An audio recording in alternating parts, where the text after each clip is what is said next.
Senator Franklin, I want to ask you about Dodd-Frank, but I do want to ask you just first about some of the stories that are in the headlines this evening. We're monitoring, obviously, the latest developments of the president's travel ban. What do you say to people tonight who may be overseas, who have had their visas basically reinstated and are trying to figure out if they should come to the United States or even come to your state, who may be confused? What do you say to them?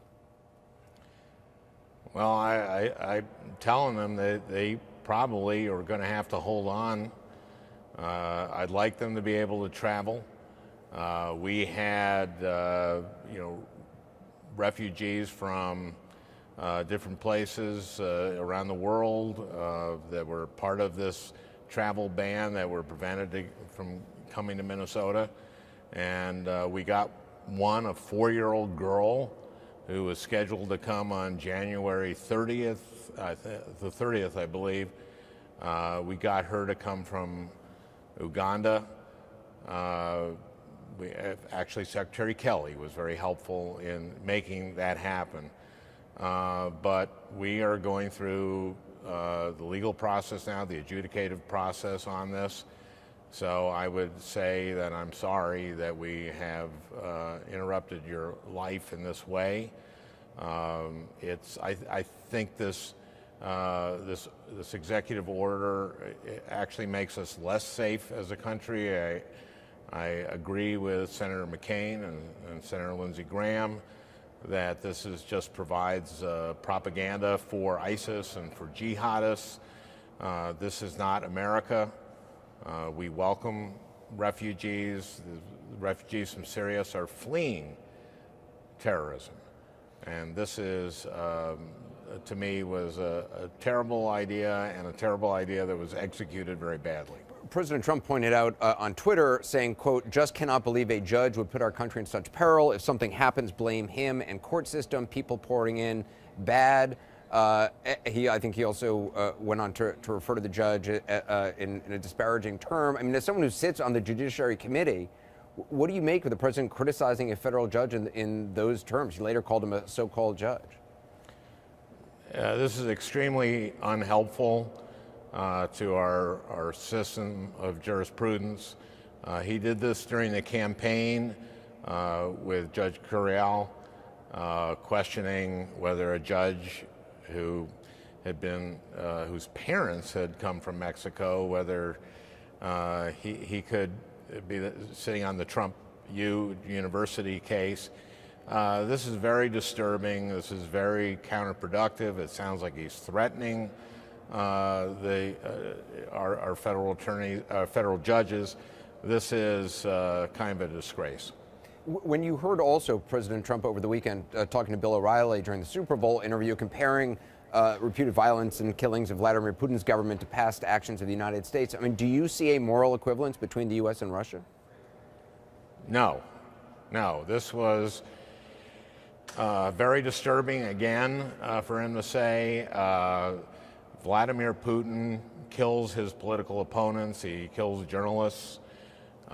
We don't do that in the United States. There is no moral equivalence between Russia and the United States. And look, his coziness to Vladimir Putin is a big problem.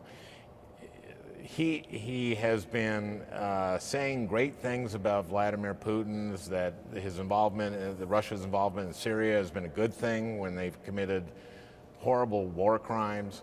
When he's tried to undermine NATO, this is Trump I'm talking about, denied that they annexed Crimea. This is very, very disturbing again. His son, Donald Jr., said about 9 years ago that Russia, that a disproportionate amount of their financing was coming from Russia. This is why we have to have the president's tax returns. This is just one reason we have to have them, to see if there's any evidence there that he has financial ties to Russia. Now, the president has lied about this. He has said that if you're under audit, you can't be, you can't release your taxes. That's not true. Also, he's produced no evidence that he is under audit. You get a letter saying you're under audit if you've been audited. This needs to be looked at. Obviously, Russia was involved in our election.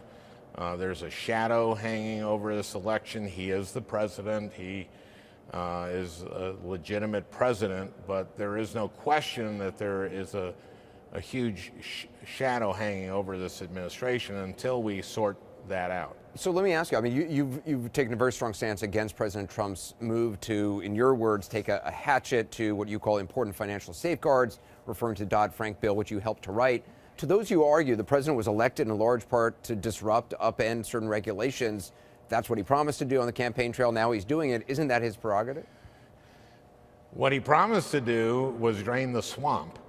And what he promised to do was fight for the American people. And what he did was demonize Wall Street and Goldman Sachs. In his last ad or video, he said that there is this global conspiracy that involves Wall Street, and he put up the chairman of Goldman Sachs.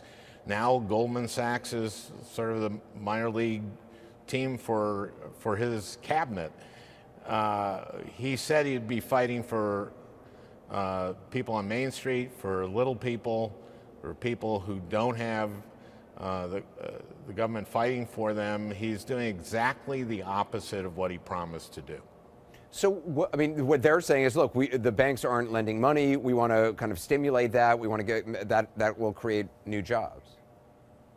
Yeah, I know that's what he says. I think he said he has some really good friends that have been having trouble borrowing money. So I think he wants some rich people to be able to make more money.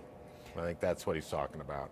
I mean, there are some community banks that have come to me and said, you know, we can talk about doing this without unraveling Dodd-Frank. And let's remember what these lack of regulations did. It led to this financial meltdown, which meant that millions of Americans lost jobs, millions or hundreds of thousands of businesses went under. This we don't want to see that again, and Dodd-Frank was written to make sure that it doesn't. You said the president was lying. You said he's trying to take a hatchet to regulations in banking that are important. Where do you think the Democratic Party moving forward, do you want to see you and your Democratic colleagues working with the president on some issues? Do you want there to be just obstruction, or how do you see, what should the Democrats do? It depends what we're talking about. He's talked about a big infrastructure program. I think infrastructure is one of the fundamental parts of building prosperity, along with education and research and development. So yeah, I would like, you know, the interstate highway system, the internet, the Erie Canal, those are infrastructure projects, and they make us globally competitive.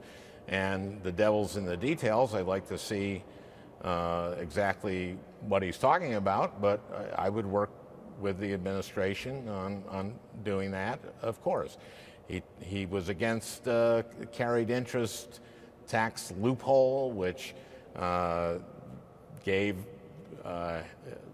private equity and hedge fund managers a huge tax break, their income being taxed at capital gains. He said he was against that. I agree with him. We should get rid of that. And let's do that. I'd do that tomorrow. And there are other things that, you know, of course, I'll work to help the people of Minnesota and help the people of the United States. Senator Franken, I appreciate your time. Thank you. Anderson, good to talk to you.